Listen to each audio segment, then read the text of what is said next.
যাদের সন্তান পেটে আছেন ওনাদের সবচেয়ে বড় সাপোর্টার হচ্ছে স্বামী। সন্তান যখন পেটে আসে সবচেয়ে বড় দায়িত্ব হচ্ছে যে সন্তানের বাবার, আমার বোনের স্বামীর। স্বামী যখন ওই স্ত্রীর তো সেই মুহূর্তে পাশে থাকে তখন হাজার ওষুধের চাইতে বড় কাজ হয়ে যায় স্বামীর পাশে থাকা। সুবহানাল্লাহ। এই শরীর নিয়ে মুভমেন্ট করাটা কি কষ্ট একজন মা ভালো জানে। এটা আমরা পুরুষ জাতি দেখতে পারবো, অনুভব করতে কখনো বরাবর পারবো না। সেজন্য স্বামীর উচিত স্ত্রীর এই কঠিন মুহূর্তে যতই ব্যস্ততা থাকুক দূর থেকে হলো ফোনের মাধ্যমে, কথার মাধ্যমে এমনভাবে স্ত্রীকে খুশি রাখা। কারণ বিজ্ঞান বলে মা যত খুশি থাকবে, মা যত এনার্জিতে থাকবে, এটা বাচ্চার জন্য ভালো এফেক্ট হয়ে আসবে। বলেন সুবহানাল্লাহ। আমাদের মা পেট যখন বড় হয়েছে হাঁটতে চলতে কষ্ট, বিরক্ত হওয়া দূরের কথা, কষ্টকে আর কষ্টে মনে করে না। স্বপ্ন দেখা শুরু করছে, কখন জানি আমার সোনার মানিক আসবে, কখন জানি আমার সোনার মানিকের চেহারাটা দেখব। এবার আপনার আমার মার সেই পেটে থাকা অবস্থায় ঘরের কাজ তো আর বন্ধ রাখা যায় না। ঘরের বউদের তো দোষ একটু বেশিই হয়। আরাম বলতে তাদের কোনো শব্দই হয় না। সারাদিন কাজ করে রাতের বেলা শুনতে হয়, সারাদিন কি কাজ করলা তুমি। এটাই আমাদের সমাজ। কথা বলেন ঠিক কিনা? আমাদের মা যখন রাত্রে সারা দিন কাজ করে রাত্রে ঘুমাতে গেল, কারণ রাত্রের ঘুম সকালের এনার্জি দিবে কাজ করার, সেই দিন রাত্রে আপনি আমি আমাদের মাকে ঘুমাইতে দিই নাই। কিছুক্ষণ ডান দিকে লাথি মারি, কিছুক্ষণ বাম দিকে লাথি মারি, পেটের মধ্যে লাথি মারতেই আছি। কিন্তু মা বিরক্ত হওয়া তো দূরের কথা, কাঁচা ঘুম ভাঙলে বিরক্ত হওয়া তো দূরের কথা। মা কেমন জানি মুস্কি মুস্কি হাসছে, মুস্কি মুস্কি হাসছে, মুস্কি মুস্কি হাসছে। মায়ের চেহারার মধ্যে আলাদা একটা রং দেখা যাচ্ছে। লাথি খেয়েও ব্যথা পেয়েও হাসতে জানে কে? মায়ের চেহারাটা একটু দেখেন। সুবহানাল্লাহ।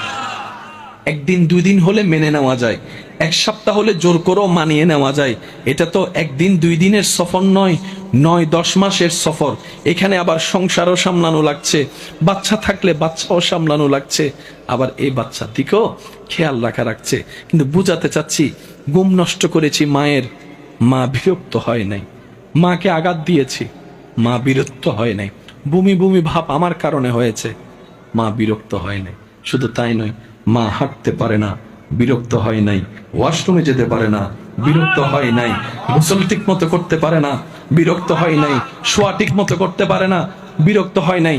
যেতে যেতে লাস্ট মোমেন্ট যখন চলে আসছে, তখন কঠিন মুহূর্ত যখন আসলো, ডাক্তার বলে সিচুয়েশন খুব জটিল, এই দুইজনকে একসাথে বাঁচানো আমাদের পক্ষে সম্ভবপর নয়। হয়তো মাকে বাঁচাতে হবে, না হয় সন্তানকে বাঁচাতে হবে। সবাই চিন্তা করলো কি সিদ্ধান্ত নেওয়া যায়। সবাই বলে মা থাকলে সন্তান আরো আসবে। সবাই বলছে আত্মীয় স্বজন, স্যার ডাক্তার মাকে বাঁচান। ডানে বলে মাকে বাঁচান, সামনেওয়ালা মাকে বাঁচান, পিছনওয়ালা মাকে বাঁচান। আপনার ছেলের গোষ্ঠী বলে মাকে বাঁচান, মেয়ের গোষ্ঠী বলে, পরিবার বলে মাকে বাঁচান, সবাই বলে মাকে বাঁচান। ডাক্তার বলে যে একটু মাকেও তো জিজ্ঞেস করি উনি কি বলতে চাই। সবাই বলে মাকে বাঁচান। মা বলে যে ডাক্তার কারো কথা শুনেন না, কারো কথা শুনেন না, আমার সোনার মানিকটাকে বাঁচান, আমার সোনার মানিকটাকে বাঁচান।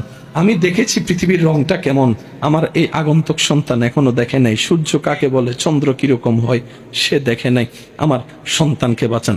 ডাক্তার বলে সবাই তো বলে আপনাকে বাঁচাতে, আপনি যে বললেন সন্তানকে বাঁচাতে, আরে ওরে বাঁচাতে গেলে আপনি তো মরে যাবেন। আপনার কি মরণের ভয় লাগে না? পৃথিবীতে বাঁচতে ইচ্ছা করে না?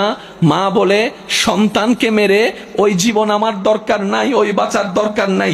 এবার জগৎ দেখে বলে এই প্রেম তুমি কোত্থেকে পাইলা, এই মায়া তুমি কোত্থেকে পাইলা? তুমিও তো মানুষ, তোমারও তো রাগ থাকার অধিকার আছে, তোমারও তো নিজস্ব একটা ব্যক্তিগত জীবন আছে, ক্ষোভ থাকার অধিকার আছে, বিরক্ত হওয়ার অধিকার আছে। সেই মেয়ে আজকে সবকিছু এত মায়ার উপরে সব বিলীন করে দিলা, ব্যাপার কি? তখন মা বলে যতদিন আমার সন্তান পেটে আসে নাই এটা ছিল শুধু পেট, বাতান বাতান। যখন সন্তান এসেছে এটা আর বাতান নাই, এটা রেহেম হয়ে গিয়েছে, ওই রহমান নামের দয়ার সাথে সম্পৃক্ত হয়ে গিয়েছে।